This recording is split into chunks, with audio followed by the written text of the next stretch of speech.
علیکم ورحمۃ اللہ وبرکاتہ۔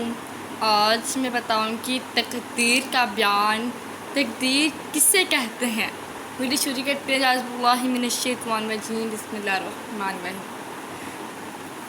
اللہ تعالیٰ نے انسان کی تخلیق سے قبل اپنے علم ازلی کے مطابق لکھ دیے، یعنی جیسا ہونے والا تھا اور جیسے کرنے والا تھا، اللہ تعالیٰ نے اسے اپنے علم ازلی کے مطابق علم ازلی کے ذریعے جانا اور وہی لوح محفوظ رکھ دیا، اور وہ سب کچھ اللہ تعالیٰ کے علم میں ہے اور اس کے پاس لکھا ہوا ہے۔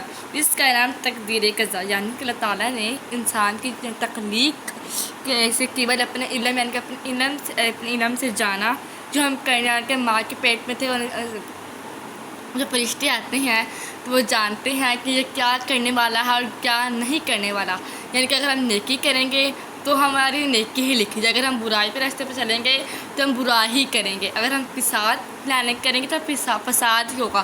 جو ہم یہ نہیں کہہ سکتے جو اللہ تعالیٰ لکھتا ہے ہم مجبور ہم وہی کریں گے، نہیں، جو ہم کرنے والے تھے، جو ہم نے کرنا ہے، اللہ تعالیٰ نے صرف وہی لکھا ہے۔ تقدیر کی کتنی اقسام ہیں؟ تقدیر کی 3 اقسام ہیں: مبرم حقیقی، معلق محض، معلق شبیہ با مبرم۔ مبرم حقیقی یہ وہ تقدیر ہے اور قضا ہے جو کسی صورت ٹل نہیں سکتی۔ مبرم حقیقی یہ وہ ہے تقدیر ہے جو کسی صورت ٹل نہیں سکتی۔ اگر اللہ کے مقبول اور محبوب بندے اس تقدیر کے بارے میں اللہ تعالیٰ خدا تعالیٰ کی بارگاہ میں عرض کی کرتے ہیں تو انہیں فوراً روک دیا جاتا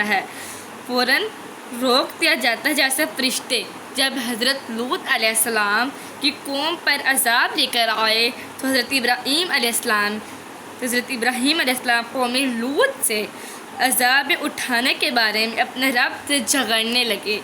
اللہ تعالیٰ خود فرماتا ہے وہ قوم لوط کے بارے میں ہم سے جھگڑنے لگا، یہ تقدیر نہ ٹلنے والی تھی، اس لیے اللہ تعالیٰ نے فرمایا کہ اے ابراہیم، اس خیال پر توجہ نہ دو، ان پر عذاب آنے والا ہے، یہ کسی صورت ٹل نہیں سکتا، یا یہ ٹلنے والا نہیں۔ اگر ہم کہیں باہر جاتے ہیں، کوئی حادثہ پیش آتا ہے، کوئی ہمارا ایکسیڈنٹ کسی کو ہو جاتا ہے، تو ہم کہتے ہیں کاش ہم نہ جاتے، آج نہ جاتے، ہم کیوں گئے، ایسے ہم باتیں کرتے ہیں، لیکن یہ ہم پر لکھا ہوا تھا، یہ ہم پر عذاب یعنی کہ جو آنا تھا یہ ہم پر آ کر ہی آئے گا۔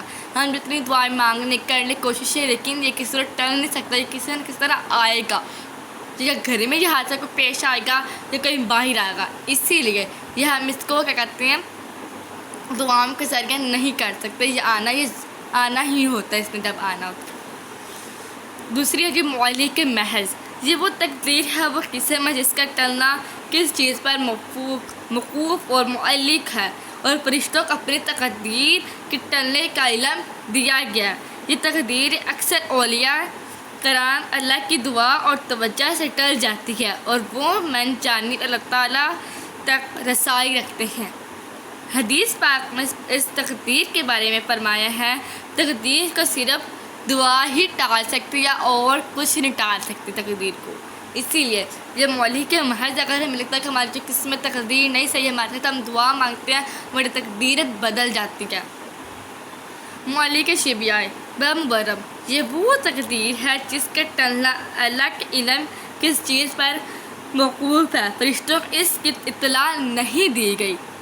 جب ہے یہ معلق شبیہ بمبرم، اس تقدیر کے بارے میں فرشتوں کی اطلاع نہیں دی گئی، یعنی کہ ان کو نہیں پتہ اس تقدیر کے بارے میں، اس تقدیر بظاہر مبرم کی نظر آتی ہے۔ اس تقدیر کو اللہ کے خاص اور مقبول بندوں کی رسائی ہوتی ہے اور ان کی دعا سے ٹل جاتی ہے، اور کسی کی دعا سے نہیں ٹلتی، یہ صرف اللہ کے بندے کی دعا سے ٹل جاتی ہے۔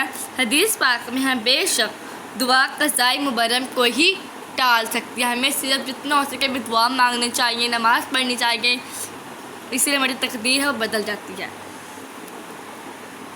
مٹاتا ہے اللہ تعالیٰ جو چاہتا ہے اور ثابت رکھتا ہے۔ دلیل ہے قرآن پاک میں لکھا ہوا ہے، یا محق اللہ ما یشاء و ثابت، مٹاتا ہے اللہ تعالیٰ جو چاہتا ہے اور ثابت رکھتا ہے۔ تقدیر انسانی کے بارے میں منفی پہلو رکھنا کیسے ہے؟ تقدیر انسانی کے بارے میں منفی پہلو رکھنا بڑی بے ادبی اور محرومی ہے۔ جیسا کہ اللہ تعالیٰ نے لکھ دیا ویسا ہی ہم کو کرنا پڑتا، یعنی ہم ویسا ہی کرنے پر مجبور ہوتے ہیں، بلکہ بات دراصل یہ ہے کہ جیسا ہم کرنے والے تھے اس نے اپنے علم ذاتی ازلی سے جانا اور لکھ دیا۔ کسی ذہن میں برائی لکھی اس لیے وہ برائی کرنے والا تھا۔ اگر وہ نیکی کرنے والا ہوتا تو نیکی لکھتا، تو اس کے علم یا اس کے لکھ دینے سے کسی کو مجبور نہیں کرتا۔ یعنی کہ تقدیر، یعنی کہ میں نے پہلے بتایا آپ لوگوں کو، اگر ہم کیا کہتے ہیں، اگر ہم اکثر لوگ ہوتے ہیں یعنی ہم کہتے ہیں کہ اللہ کرنے پر مجبور ہے، اللہ نے جو لکھا ہم وہ تو کرنا تھا، ہم مجبور ہیں۔ نہیں، ہم مجبور نہیں ہیں، ہم نے جو کرنا تھا ہم جو کرنے والے تھے، جو ہم نے کرنا تھا اللہ تعالیٰ نے صرف وہی لکھا ہے اور کچھ نہیں لکھا۔ اگر ہم نیکی کرنے والے ہوتے تو اللہ تعالیٰ ہماری نیکی ہی لکھتا، اگر ہم برائی کرنے والے تھے اللہ تعالیٰ ہماری برائی ہی لکھتا۔ ہم مجبور نہیں ہیں، ہم اپنی دعاؤں سے اپنی تقدیر کو، اپنی قسمت کو بدل بھی سکتے ہیں۔ اگر ہمیں اپنی جو ہم غلطی کرتے ہیں ہمیں ریلائز ہوتا ہے کہ ہم نے کیوں کیا، ہمیں یہ نہیں کرنا چاہیے تھا، جب ہمیں اپنی غلطی کا احساس ہوتا ہے تو اسی لیے تب ہم اپنی دعاؤں سے، نماز سے پڑھنے سے، ہم اپنی دعاؤں سے اپنی قسمت کو، تقدیر کو ٹال سکتے ہیں کہ وہ بدل جاتی ہے۔ انسان کو اپنے آپ کا مجبور محض یمتار کل سمجھنا کیسا؟ انسان نہ خود بخود پیدا ہو سکتا ہے، نہ اپنے لیے ہاتھ پاؤں